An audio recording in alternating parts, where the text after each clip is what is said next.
Toyota, the pride of Japan, Land Cruiser, Lexus, Supra, that's how we know them.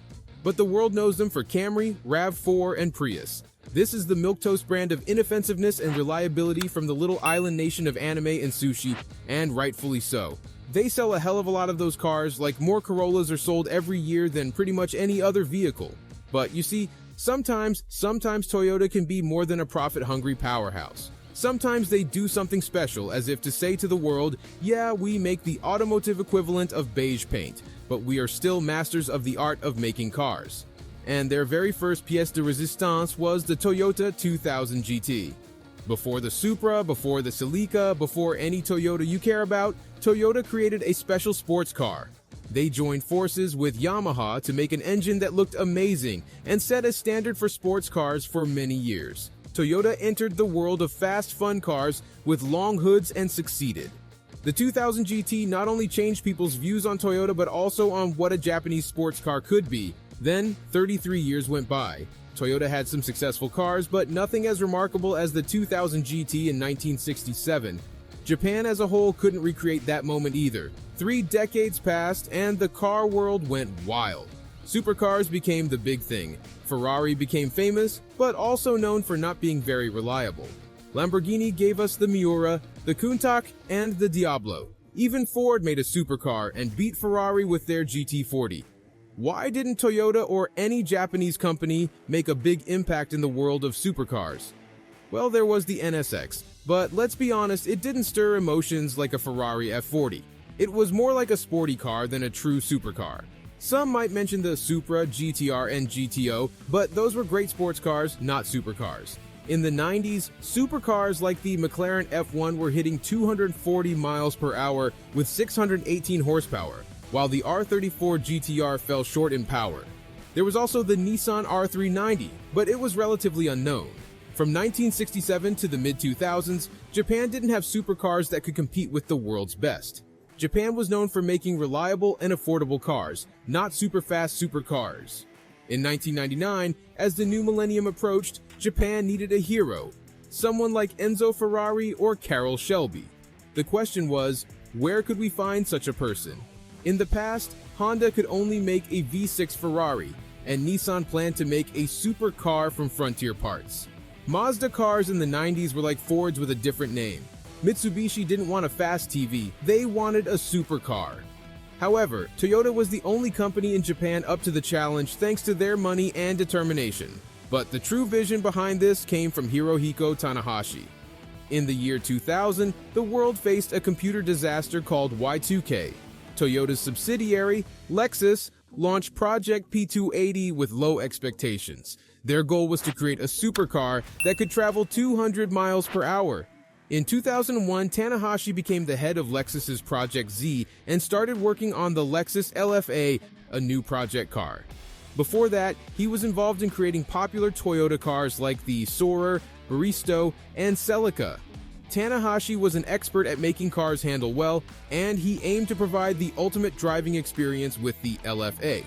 With his knowledge and leadership, Toyota saw a unique opportunity to create something exceptional. And again, 40 years later, Toyota decided to build a special car, and Tanahashi started working on it. First, he needed someone like Ken Miles, a famous car expert in Japan, so he asked Hiromu Naruse for help. Naruse was a legendary Toyota racing driver who had been working with Toyota for many years. He had a lot of experience and had a hand in creating cars like the 2000 GT, MR2, and the Supra. He was a respected person. Naruse made a list of 500 things that a Japanese supercar should have, from the shape of the steering wheel to the materials used in the car doors, and even the angle of the suspension parts. Together, they began to create the Lexus LFA. It was a project with a young engineer trying to prove himself and an experienced racing driver who knew what a good car should be like. If this story reminds you of Ford versus Ferrari, but with a Japanese twist, you're not alone. The only thing missing is endurance racing to make it a really similar story. So here's the story. 2 people worked on the LFA car from 2001 to 2003. They kept making changes and improvements to it. It wasn't easy because there were lots of problems. In Japan, there are many rules and people in charge, and Lexus or Toyota started to get nervous. Luckily, a guy named Akio Toyoda, who is important in the Toyota company, was to argue with the top bosses to keep the project going. Without his help, all the hard work of these two people would have been wasted, and the project would have stopped. In 2003, the Lexus LFA was seen in public for the first time. It was spotted at Germany's Nürburgring, a really tough racetrack. This was a good place to test the supercar, but it wasn't until 2 years later, in 2005, that Lexus showed the LFA to the world at the '05 Detroit Motor Show. They had a model of the car made from aluminum, and it had a crazy 5-liter V10 engine, claiming it could go as fast as 200 miles per hour. Japan had never shown anything like this before, and it got journalists very excited. People were amazed with their mouths open and fingers pointing, hoping this car could be even better than the 2000 GT. This wasn't just a Supra, it was a super fast car. It also changed what people thought about Lexus. People used to think Lexus cars were only for office workers, and those who thought golf should be an Olympic sport. Toyota was surprised by the hype when they showed this idea. After the Detroit Motor Show, Toyota decided to take the project seriously. For 2 more years, they kept the LFA a secret. In 2007, it returned with some significant changes. It had a real interior, a powerful V10 engine in the middle, and the Lexus F badge known for performance. The car was no longer made of aluminum, it was now made of carbon fiber. In 2007, Toyota didn't know how to make things with carbon fiber. Most cars were not made from this material at that time. It was mainly used in high-performance race cars and supercars. However, carbon fiber was a key ingredient in creating the special LFA car. The LFA was a unique project because it was not limited by strict rules and regulations like other Toyota projects. If it were a different project, Toyota would have controlled every detail and not used carbon fiber. Instead, they might have used a regular truck engine. The project might have been canceled because it wouldn't have been profitable. Fortunately, this is not that kind of story. The next significant development happened in 2009, 9 years after Tanahashi began his dream car project. The LFA was finally introduced to the world and competed in the 24 Hours of Nürburgring race with the goal of improving the car's performance. To be honest, they didn't do very well in the race. One of the LFA cars caught fire, and the other one never got higher than 14th place. However, the knowledge and experience gained from this race gave Toyota the confidence to continue with the production of the car. Even after working on it for 9 years, it might seem crazy that Toyota decided to make this supercar. Toyota is known for being a very traditional Japanese company, and they knew this car wouldn't make them much money. But in 2010, they still went ahead and made 500 of one of the most amazing supercars ever. They had to create special machines just to build this car. Every engine for the LFA was made by hand and carefully checked. They only made one car each day to make sure they didn't rush the process. Each LFA was unique, even though they might look similar on the outside. In fact, there were up to 30 billion different ways to configure an LFA, and they documented every single one in a 3,500-page booklet. This was like a special Japanese supercar, just as fancy and expensive as the famous Italian ones, and it sounded incredible. Toyota was famous for making practical cars like the Prius and the 4Runner, but with the LFA, they were taking on the Italians and the Germans in the supercar world, and car enthusiasts loved it. Car and Driver magazine said it was a great performance car, even considering the high price. People like Chris Harris, Auto Week, Car Magazine, and Jeremy Clarkson from Top Gear all said it was the best car they'd ever driven. So you'd think everyone rushed out to buy one, and Toyota decided to keep making supercars, right? Well, not quite.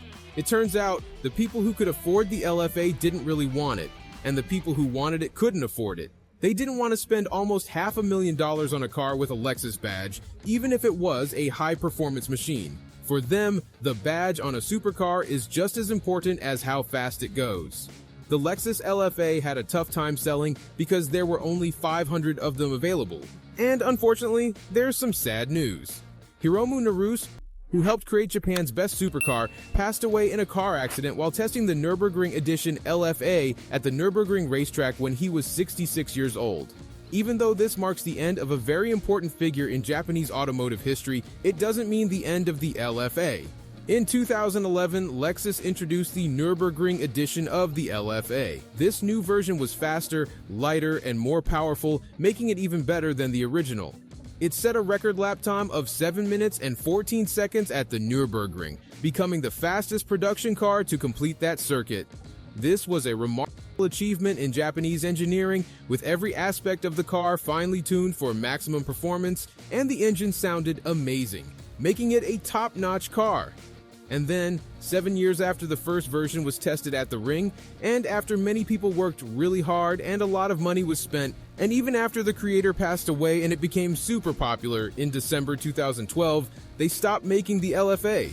It took 10 years to develop and 2 years to make, resulting in 550 cars, all of which changed how people saw the word Lexus. This car surprised journalists and regular people by showing what Japan could do when it pursued its dreams. Even fancy cars from Italy, Germany, or America couldn't compete with the LFA. Now, 10 years later, nothing has really surpassed it. And that is the story of the Lexus LFA, a car that few knew about and even fewer bought. It's a testament to the hidden gems in the world of automobiles. If you enjoyed this journey into automotive history, don't forget to hit that subscribe button to stay updated on more intriguing stories like this one. Thanks for watching, and we'll see you in the next video.